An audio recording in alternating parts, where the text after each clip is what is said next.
Assalamualaikum warahmatullahi wabarakatuh. Waalaikumsalam warahmatullahi wabarakatuh. Ya, alhamdulillah yang dapat semangat, yang sebelah kiri semangat ini. Saya minta dong Bapak Ibu semuanya berdiri sebentar. Ayo berdiri Bapak Ibu semuanya. Editur berkah, berkah, berkah. Alhamdulillah. Yang kami hormati dan kami muliakan pada kesempatan sore hari ini, Bapak Komisaris Editur Bapak Haji Irwandi, alhamdulillah beliau juga hadir di tengah-tengah kita. Mudah-mudahan beliau dalam keadaan sehat walafiat, sehat jasmaninya dan sehat rohaninya. Tetapi demi keberangkatan kita semuanya, beliau nggak pulang ke Padang, Bapak Ibu. Jadi halal-bihalanya di rumah ya, cukup Pak Haji. Yang kami hormati, salam ta'zim wa takrim. Dia ada Ustaz Subhan selaku Direktur Marketing, beliau berjibaku kerja keras, Bapak Ibu. Jadi orang-orang pulang kampung, orang-orang ya bisa kesana kesini, beliau di kantor mempersiapkan manifest, mempersiapkan keberangkatan, room list dan lain sebagainya, sampai kemudian mempersiapkan keberangkatan di tanggal 6 Mei di bulan puasa. Kita berangkat kemarin ke Surabaya, Sidoarjo, sampai kemudian ke Jember. Alhamdulillah beliau masih diberikan kesehatan lahir dan batin. Mudah-mudahan beliau panjang umur. Kalau beliau panjang umur, insya Allah jamaah itu tambah aja dan banyak lagi, insya Allah. Yang tadi yang baru saja disampaikan oleh Pak Safrin selaku Direktur Operasional kita, mudah-mudahan juga beliau dalam keadaan sehat walafiat. Yang kami hormati selaku tertibnya acara, yang tadi Ustaz Cecep, juga adik kelas kami dari Latansa, yang masya Allah, tabarakallah ya, luar biasa rangkaian susunan acara epidemiologi ya, kemudian dari sisi tertib ya, masya Allah bagus ya. Insya Allah alhamdulillah Ustaz Cecep yang baru saja kemudian memberikan satu lagi ya, lupa saya kalau nggak di depan saya lupa ya. Satu lagi ada Direktur Keuangan ya, Muhammad Siditio ya, yang juga di tengah-tengah kita hadir, masya Allah. Mohon maaf ini nggak kelihatan ya. Ya, Muhammad Siditio ini Direktur Keuangan Editor, masya Allah kerjanya jumlah jamnya terus ya, ini transfer ke hotel, transfer ke maskapai dan sebagainya. Masya Allah, inilah salah satu nilai kekuatan editor. Editor mampu mengedepankan nilai-nilai bukan hanya rasionalitas, tetapi kekuatan spiritualitas. Bukan hanya kekuatan spiritualitas, tapi ada kekuatan manajerial. Kekuatan manajerial ini diciptakan kamin fiatin qalilatin ghalabat fiatan katsiratan biidznillah. Al-haqqu bila nidhamin yaghlibul batil bin nidham. Kekuatan hebat, perusahaan-perusahaan hebat itu bisa berdiri kokoh karena ada kekuatan manajemen di sana. Editor belajar dari sejarah itu, maka kemudian editor berdiri dari sisi manajemen, manajerial, ada direktur keuangan, direktur operasional, direktur marketing, dan alhamdulillah sampai hari ini dan detik ini semuanya berjalan dengan baik dan lancar, dan seluruh staf-staf editor dalam keadaan sehat walafiat. Bapak Ibu yang dirahmati Allah Subhanahu wa taala, ini luar biasa nih, edukasi yang sangat menarik. Sebelum kami beranjak kemana-mana, saya ini harusnya memang langsung Mekah ya, tetapi nggak apa, langsung Madinah. Bapak Ibu yang dirahmati Allah Subhanahu wa taala, insya Allah kita terbang dan berangkat besok yang tanggal 26 April itu jam setengah 4 sore kalau tidak salah, betul?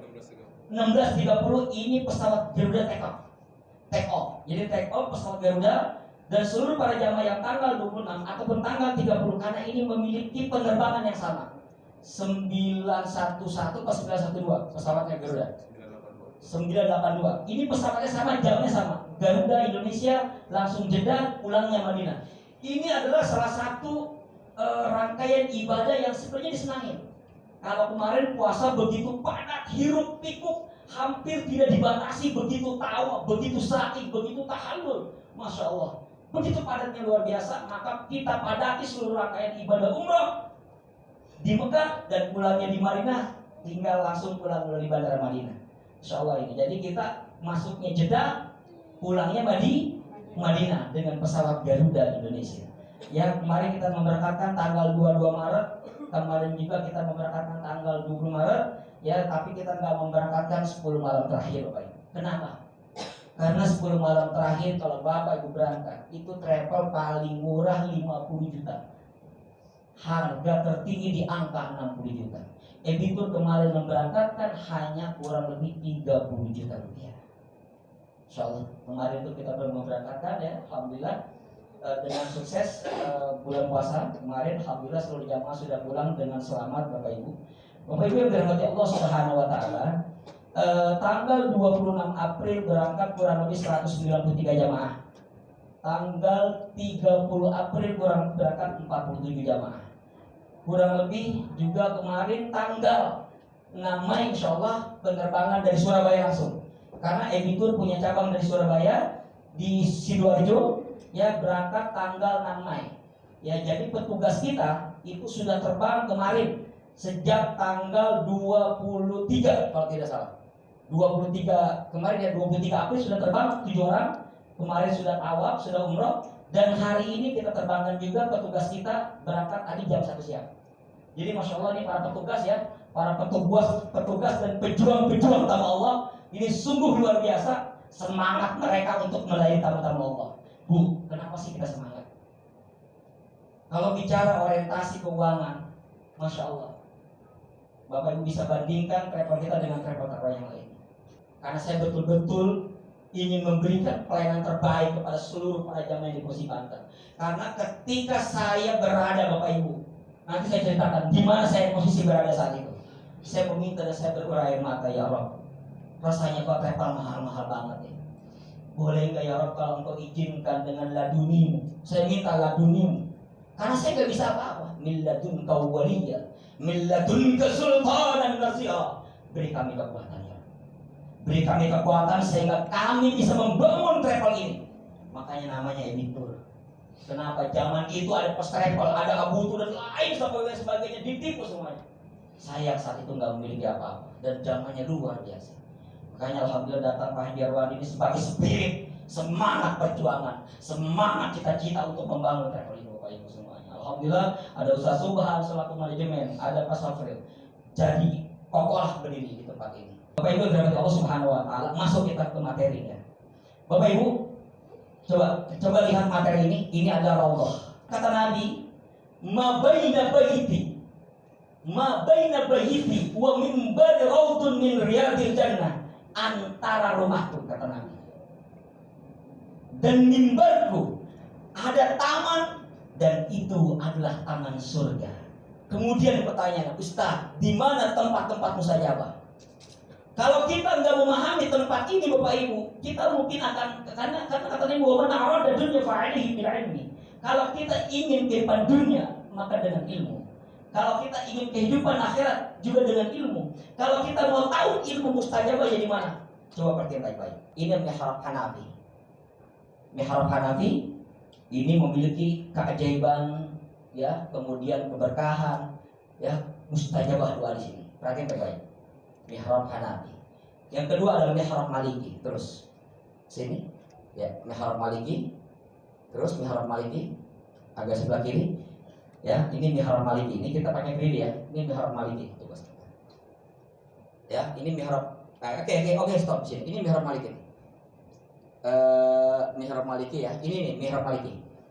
Ya, mihrab Maliki ini Bapak Ibu, yang saat ini sekarang tempat ini digunakan untuk imam. Kalau ditanya Ustaz, di mana sih imamnya Masjid Nabawi? Di mana sih Abdurrahman? Di mana sih Hani Arifai, Hati Arifai? Kemudian sholat menjadi imam di sini. Di sini. Ini tempatnya. Mihrab Maliki. Ternyata raudhah ini memiliki kekuatan, masya Allah, tabarakallah.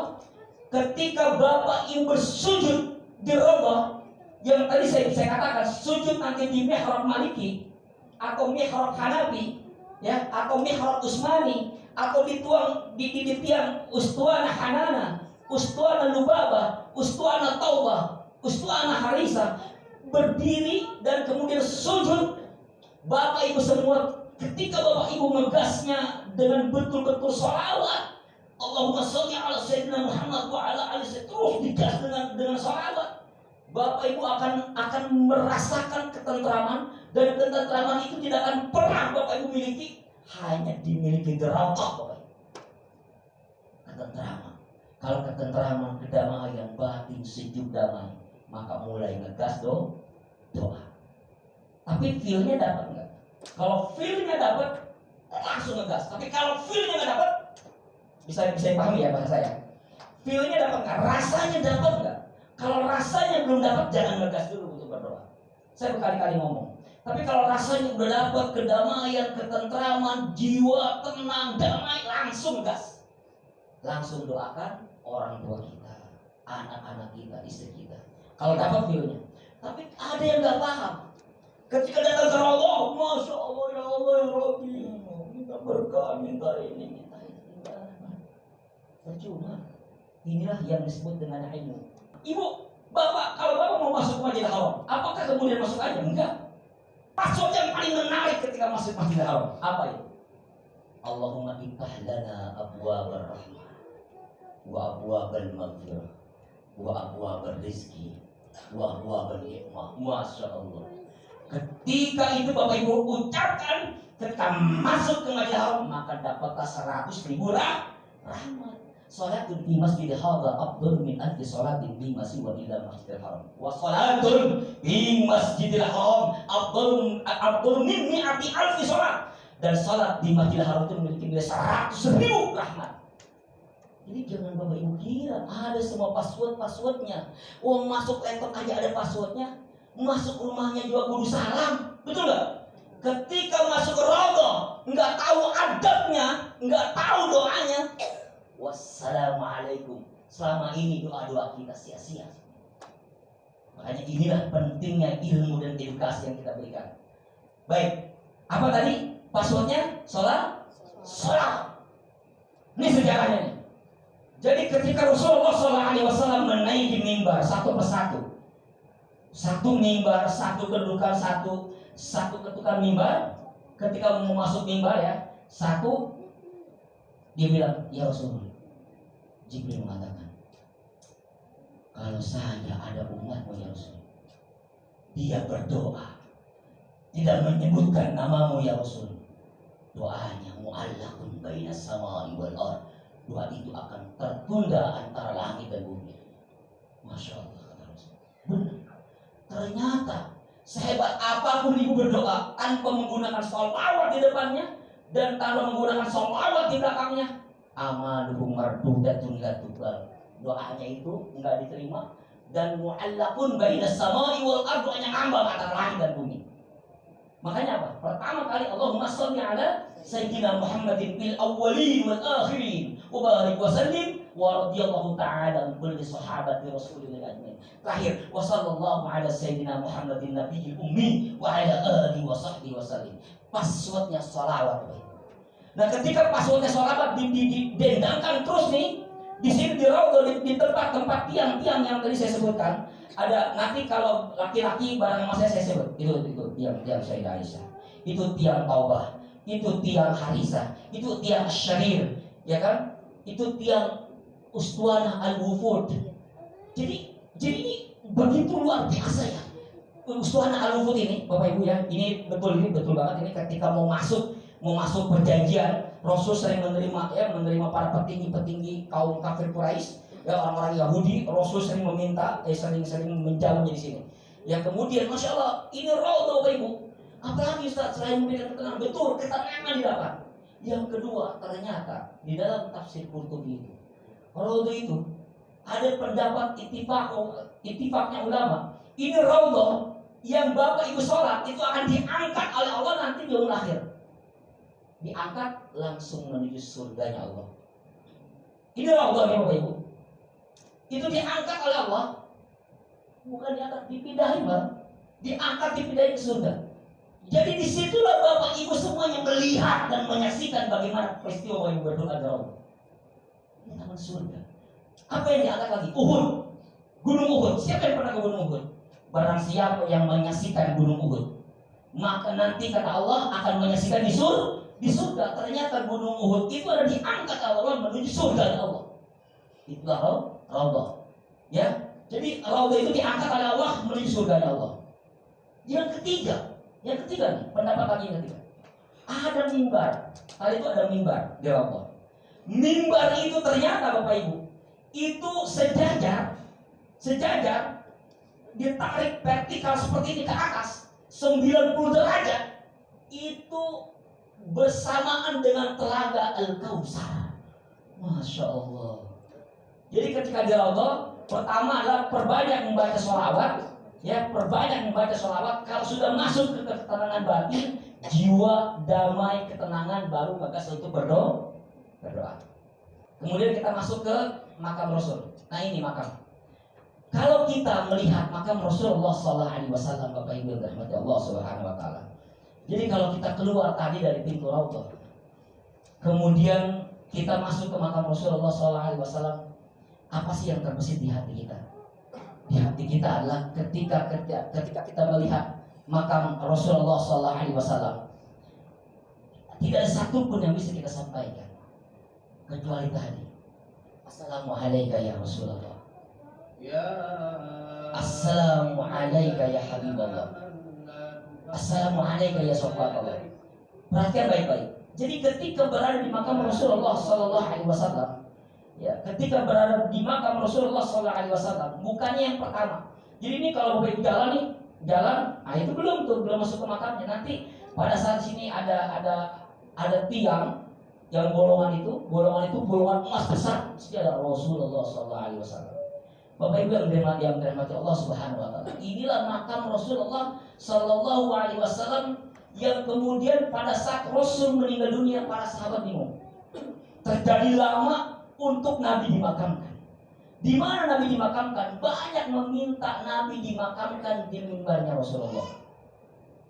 Ada yang mengatakan Nabi meminta dimakamkan untuk di Baqi. Tetapi dalam konflik perdebatan itu datang Sayyidina Abu Bakar Siddiq. Tidaklah Nabi dimakamkan kecuali di mana Nabi meninggal atau dicabut nyawanya. Di mana Nabi dicabut nyawanya? Adalah di kamarnya Sayyidah Aisyah. Di kamar Sayyidah Aisyah itulah Nabi kemudian dimakamkan oleh Allah Subhanahu wa Ta'ala. 2 hari sebelumnya Rasulullah SAW itu sempat keluar. Jadi 2 hari di kota Madinah ada salah satu hawa, dan hawa itu begitu panas, menghembuskan napas panas, kata Rasul. Maka Rasul mendapatkan perintah untuk melihat makam Baqi. Ketika dia melihat makam Baqi, maka kemudian Rasul diperintahkan oleh Jibril untuk mendoakan seluruh ahlan Baqi. Bayangkan Bapak Ibu, di Baqi itu ada siapa?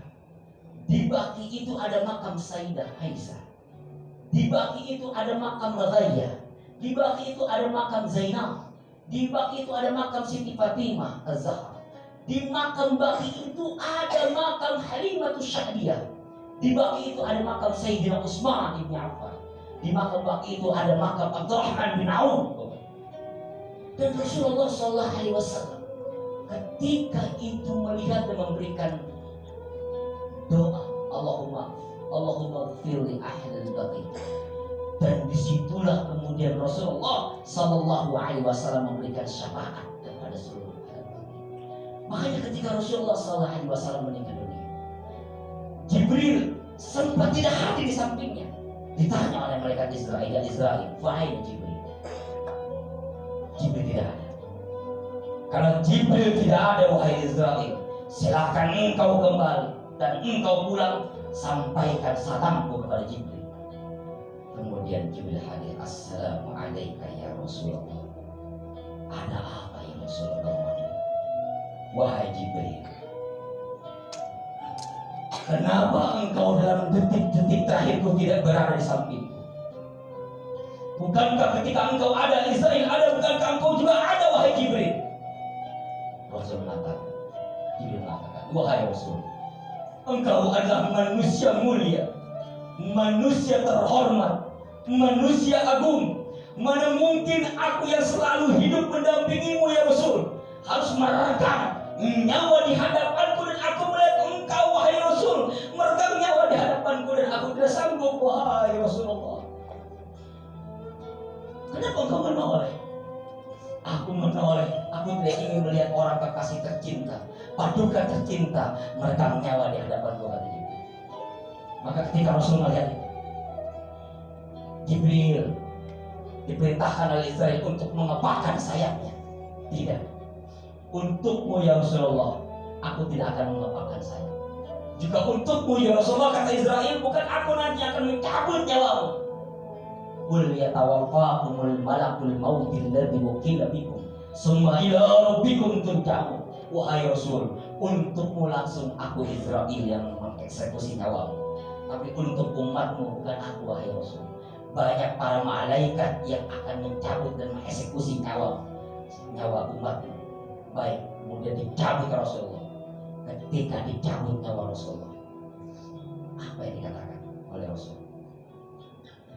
Dia tidak memanggil nama Sayyidah Aisyah yang di sampingnya, bahkan di paha terakhir pelukan Rasul. Dia tidak memanggil anaknya Fatimah Zahra, tetapi yang dia panggil adalah ummati. As-salah, as-salah, as-salah. Ummati, ummati, ummati. Sampai di Gorgoro, kalau ada satu pun orang bisa mengucapkan kalimat la ilaha illallah Muhammad Rasulullah, itu hanya Rasulullah SAW. Tidak ada satu pun yang mampu mengucapkan kalimat terakhir hanya di Gorgoro. Dan itu hanya ada pada Rasulullah SAW ketika dicabut. Wa ma malakat aymanukum. Disambut kurang lebih oleh ribuan para burung-burung yang menyambut kedatangan tamu yang agung. Dia adalah Rasulullah SAW. Disinilah dimakamkan. Ketika dimakamkan, Rasul pernah berpesan, wahai Sayyidina Ali, engkaulah yang memandikan jasad. Biarkan Fatimah kemudian menggulungi yang memberikan kain kafan pada. Tetapi setelah itu engkau pergi wahai Ali. Ada apa ya Rasul? Karena akan ada ribuan malaikat yang akan memandikan jasadku, yang akan mengafaniku, kata Rasulullah SAW. Maka Bapak Ibu bayangkan, ketika berada di makam Rasul, tidak ada satupun bahasa yang terucap kecuali untayan dan derai air mata yang bisa mengucapkan ya Nabi salam alaika, ya Rasul salam alaika, ya Habib salam alaika. Saya hanya minta syafaatmu ya Rasul.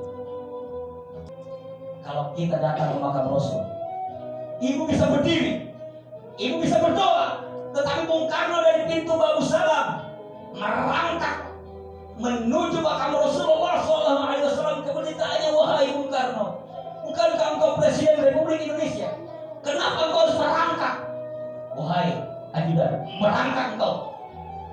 Kalau aku hanya Presiden Republik Indonesia, yang akan kita datangi, yang akan kita jalani adalah seorang revolusioner umat, mendobrak kebatilan, penegak kebenaran.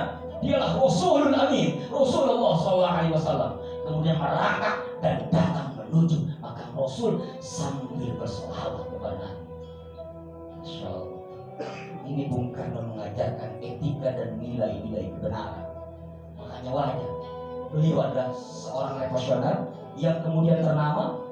Di buku bendera revolusi dituliskan bagaimana Bung Karno merangkak, menangis, merintih, bahkan mengucapkan salam kepada Rasulullah SAW.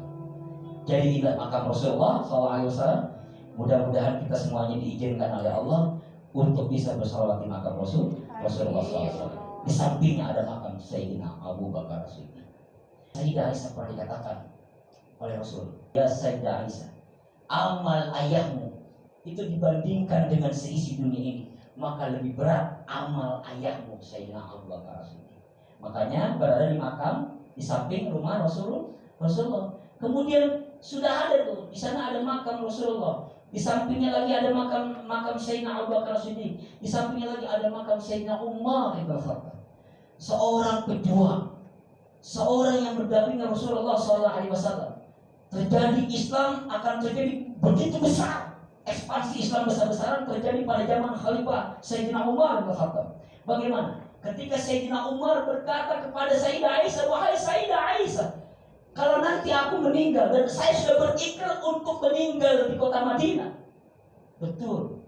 Sayyidina Umar ditebas, kemudian ditusuk ya dari dada belakangnya, ya kemudian jatuh meninggal dan kemudian dimakamkan di samping Rasulullah SAW. Nah, kalau kita sering ke Madinah, kita jarang tuh pengen kita sholat di Masjid Ijabah. Ini Masjid Ijabah, Bapak Ibu, tempatnya kalau dari pintu 25 itu ada Masjid Bukhari, kalau kita ke kanan ada namanya Masjid Ijabah. Pertanyaan saya begini, sudah adakah Masjid Nabawi? Sudah. Sudah adakah Raudhah? Sudah. Tapi kenapa Rasul masih sholat di Masjid Ijabah? Pertanyaannya, Masjid Ijabah ini Masjid Bani Salamah. Masjid ini menjadi saksi sejarah di mana Rasulullah SAW meminta 3 hal. 3 hal ini Rasul tidak minta dari Allah. 3 hal ini Rasul tidak minta di Madinah, tidak minta di Masjid Nabawi, tidak minta dimanapun kecuali di Masjid Ijabah. Apa yang diminta oleh Rasul? Ya Allah, tolong jangan sampai umatku mati karena kelaparan. Baik, dan itu diijabah oleh Allah Subhanahu wa Ta'ala. Kalau kita yang pernah saya katakan, tidak ada satupun manusia yang mati karena kelaparan 3 hari gak makan. Ya Allah, Rasul minta yang kedua, jangan sampai umatku mati dalam keadaan bencana alam. Mati semuanya, dan jangan kau binasakan umatku ketika bencana alam. Betul. Gempa Aceh, tsunami, gempa besar apapun, Rasul meminta untuk disisakan. Yang kedua, betul kan? 2 itu terbukti. Yang ketiga, ya Rabb, jadikan umatku satu. Orang banyak mengatakan, oh, disinilah Rasul doanya tertolak. Berarti kalau begitu dia nggak paham tentang membaca kitab. Rasul tidak ada doanya ditolak oleh Allah Subhanahu wa Ta'ala. Rasul hanya doanya tertunda karena Rasul sudah meninggal dunia. Apa minta? Ya Allah, jadikan umatku satu. Disitulah kemudian yang masih terpending meminta umatnya satu. Ketika Rasul meninggal, maka muncul ayat Allah, ya Muhammad, lau sya'allahu la ja'alnakum ummatan wahidah. Kalau seandainya aku Allah untuk bisa membuat umatku satu, aku bisa. Ya, maka kemudian terjadilah ikhtilafu rahmah, perbedaan pendapat adalah rahmat. Maka yang penting adalah Masjid Ijabah ini, kalau kita datang ke tempat ini, kan ibu bisa melantunkan doa-doa kita semua. Bisa nggak salat di Allah? Bisa. Bisa nggak doa di Allah? Bisa. Bisa nggak salat di Masjid Nabawi? Bisa. Tetapi jauh lebih bisa Bapak Ibu kalau sholatnya di Masjid Ijabah. Silakan, lanjut. Ini Bi'rul Azab. Apa itu Bi'rul Azab? Sumur azab atau Bi'rul Hururah. Jadi Rasulullah SAW ketika mendatangi Masjid Nabawi disambut oleh kaum Ansar, kemudian langsung dilayangkan qala al-badru alaina min saniyatil wada wajib syukra alaina ma da'a lillahi la. Ditawarkan, ya Rasul, datanglah engkau ke rumahku. Ya Rasul, datanglah engkau ke rumahku. Tidak. Biarkan untaku ini bergerak kepada siapa yang dia kehendaki. Ternyata unta ini duduk dan bersimpuh persis di rumah bibinya Rasulullah SAW, di rumah bibinya Rasulullah, yakni Siti Aminah ibunya, bibinya. Persis langsung menghadap ke rumah bibinya, dan di sampingnya ada Bi'rul Azab. Apa Bi'rul Azab? Ada sumur. Bi'rul Hururah, sumur ini sumber kebahagiaan, keabadian. Mudah-mudahan ini pun dibuka. Kalau dibuka, ibu nanti bisa merasakan air yang begitu jernih, bening. Dan diriwayatkan kalau kita menaruh di kubur-kubur sambil cuci muka, ada Bi'rul Hururah. Jadi hatinya tenang, damai betul. Jadi alhamdulillah kemarin kita kesini sama ibu Is ya. Kalau nggak salah kita kesini ya. Alhamdulillah kita kesini, kita bayar 10 rial, langsung bayar gratis. Dan di sampingnya ada tempat sholat. Jadi di Bi'rul Azab ini, masya Allah, tabarakallah, ada salah satu peninggalan Rasul yang masih ada. Nggak tahu ya. Rasul di tempat ini Bapak Ibu, Rasul mandi di tempat ini, Rasul sholat di tempat ini, dan Rasul kemudian membangun Masjid Quba dari tempat ini. Jadi jangan tiba-tiba langsung ke Masjid Quba 1 Hijriah 610 Masehi dibangunlah Masjid Quba. Masjid yang pertama dibangun oleh Rasulullah, betul, di kota Madinah, Masjid Quba. Tetapi setelah itu yang jauh lebih penting adalah Rasul pernah tinggal di tempat ini dan Rasul membangun Masjid Quba tanggal 1 Hijriah sebagai pergerakan, langkah revolusioner, langkah pergerakan, langkah dakwahnya Rasulullah SAW di kota Madinah dari Masjid Quba. Makanya Masjid Quba ini, masya Allah, tabarakallah, kalau kita bisa sholat di sini, apalagi di mimbarnya. Kalau mau sholat di Masjid Quba di dekat mimbar, ya, atau dekat kiblatnya ada mihrab, deketin aja ke mihrabnya. Allahu Akbar. Ngapain? Sholat sunnah, sholat sunnah duha. Ya, sholat sunnah duha, sholat tahiyatul masjid, kemudian doa itu di Masjid Quba. Ya, karena kita langsung menuju ke Mekah. Bapak Ibu yang dirahmati Allah Subhanahu wa taala, satu. Katakan di sini, coba perhatikan baik-baik di sini ayatnya. Wa atimul hajja wal umrata lillah. Di sini ada waul ma'iyah ya. Coba perhatikan baik-baik. Wa atimul hajja wal umrata lillah. Dan sempurnakanlah haji dan umroh semata-mata karena Allah. Jadi mohon Bapak Ibu, saya luruskan niat Bapak Ibu semuanya. Ini penting akan kalau Bapak Ibu mau berangkat umroh atau berangkat haji, nawaitunya ingin mendapatkan kebanggaan, nawaitunya untuk dipanggil haji, nawaitunya untuk apapun, tolong istighfar dan rubah niatnya agar perjalanan Bapak Ibu semuanya tidak mendapatkan gangguan dan hambatan. Karena kota Madinah, kota Makkah bukan hari pembalasan, tetapi hari pembuktian Bapak Ibu semuanya. Camkan baik-baik. Nawaitunya luruskan semuanya. Wa atimul hajja wal umrata lillah. Sempurnakanlah haji dan umroh semata-mata karena Allah. Sepakat Bapak Ibu? Sepakat ya? Lanjut. Nah, ini yang gak pernah kita sadari. Ustaz, saya berangkat haji belum ada panggilan. Ustaz, saya berangkat umroh belum ada panggilan. Salah Bapak Ibu.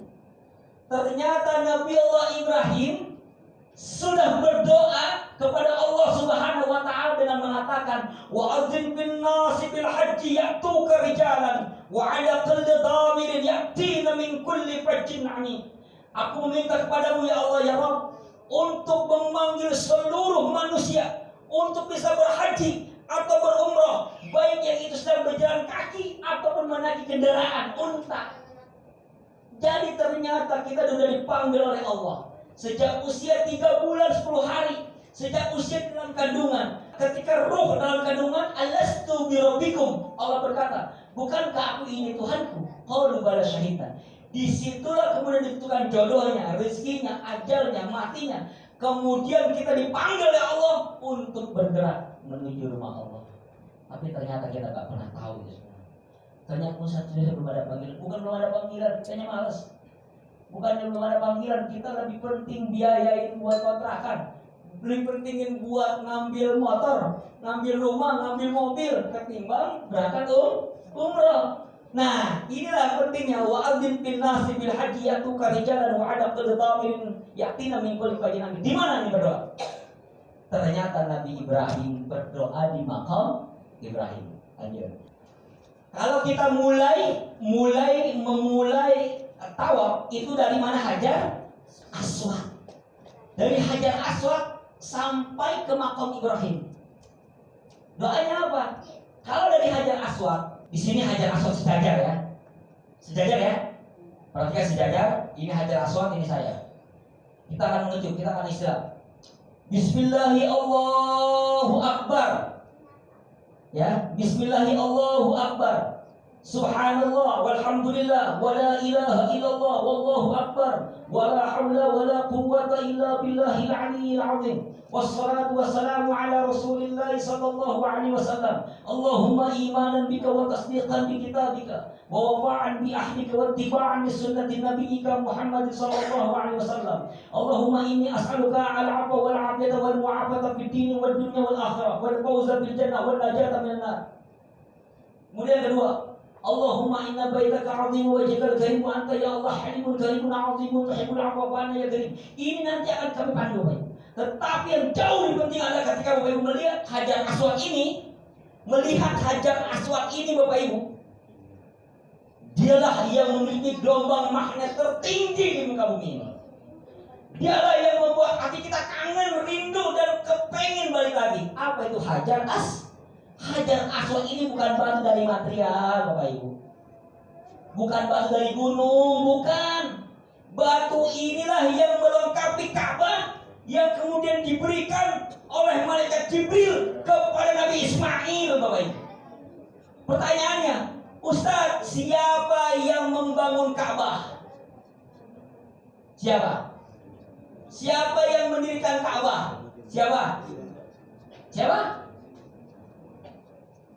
Yang mendirikan Ka'bah adalah Allah Subhanahu wa taala.